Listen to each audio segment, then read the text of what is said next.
All right. Welcome back to Viking Preparedness. I am Pastor Joe Fox. This is just a little bump to make sure you guys are staying on track, that you actually got on track. You did your 15 minutes out and your 15 minutes back, right? You got to do that. You got to take 15 minutes out and 15 back, hopefully jogging all the way. But if you got to walk a little bit at first, that's okay. You know, walking is fine in the beginning. Just push yourself. Don't cheat yourself on that. Make sure you're drinking lots of water. We carry water around like this at Shofar Mountain all the time, winter and summer. Now, we're blessed that we get this out of the ground. You know, it's water the way Yah intended it, and we really like it. It's really good.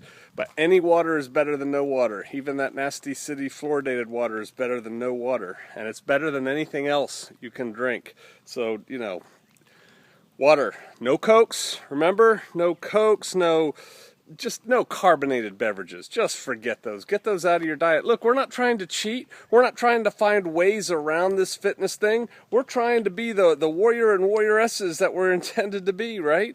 And so don't be looking for shortcuts. Somebody said something about stevia. No, it ain't about stevia. It's not about calories. No aspartame, no sugar, no stevia. All right, we're trying to change your taste buds so you get rid of your sweet tooth. You don't need to be craving sweet things. You need to eat things like the Most High intended you to eat, all right? And we talked about that. Nuts, meat, vegetables, fruit, things like that. You can eat a little bit of fruit. Just don't gorge yourself on it, because you can get fat on a fruit diet. There's a lot of sugar in fruit. So if you need a little bit of sugar, have an apple or an orange or something like that. But hey, don't be cheating. You know, somebody wrote a comment on there that, with all due respect, you don't know anything about nutrition. With all due respect, you don't know anything about me. I do know about nutrition. This is a machine. This is a machine that the Most High Yah created, and He told us what fuel goes in that machine. And I've actually been using my body as a machine for the last 30, 40 years, it seems like. You know, I used to run 100-mile races where you run 100 miles, start, go, come back when you're done. I used to do those in about 25 hours and some odd minutes. You think I understand fueling a machine for training for that race and running that race? I do. I spent a lot of time in the Army and Special Forces. I know all about fueling that machine so I can carry heavy things long distances, you know, days on end. I know about it, all right? I got fat one time. When I went to grad school, I did a lot of studying, a lot of reading, and a lot of sitting on my duff, and I discovered Haagen-Dazs at that time, and I discovered full-strength beers, you know, like Sam Adams. And I'm telling you, Pastor Joe ended up weighing 207 pounds, and I'm only 5'10". And that's when I was running. That's when I started running ultra marathons. I was probably running 30 miles a week back then. If I hadn't been running, I'd have probably been a blimp. But I had to lose that weight, you know, and get back down to my fighting weight. So, hey, you can do it. Don't take shortcuts. Just do what I told you to do. You know, try it for 6 weeks. Watch what you eat. Don't eat a whole lot of white food. Don't drink any soda. You know, nothing like that. Get the sugar out of your diet. No desserts for the next 6 weeks. Drink a lot of this stuff. It fills you up too, by the way. And then let me give you a couple little tips. You know, a couple little things that I didn't give you last time that you can do. You have to embrace the lifestyle. You are now a jock, right? I said this in a video before. Embrace your inner jock.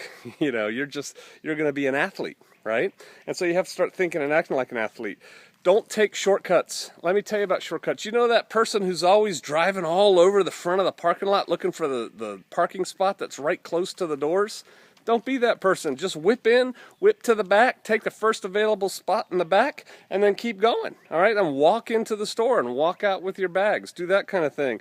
Yeah, forbid you go riding around on one of those carts. You know, over half of those people who ride those little, whatever those things are, battery-powered golf carts around the grocery store, half of them need to be walking with a whole bunch of cans in a basket, you know, and getting some workout. I guess there are some people who need them. Okay, whatever, but most people don't. All right, they're using them because they're lazy. Don't be lazy. If you have to walk upstairs or choose an elevator, if it's less than 6 stories, take the stairs, up and down, all the time. Walk, walk, walk, walk, walk. Go, go, go. Move your body, move your body. All right? That's what you got to do. Sister Kate and I are out here today. We took I don't know, we don't measure, we don't wear pedometers, but it's probably a 2-mile hike through the woods, not on paths, so that makes it harder.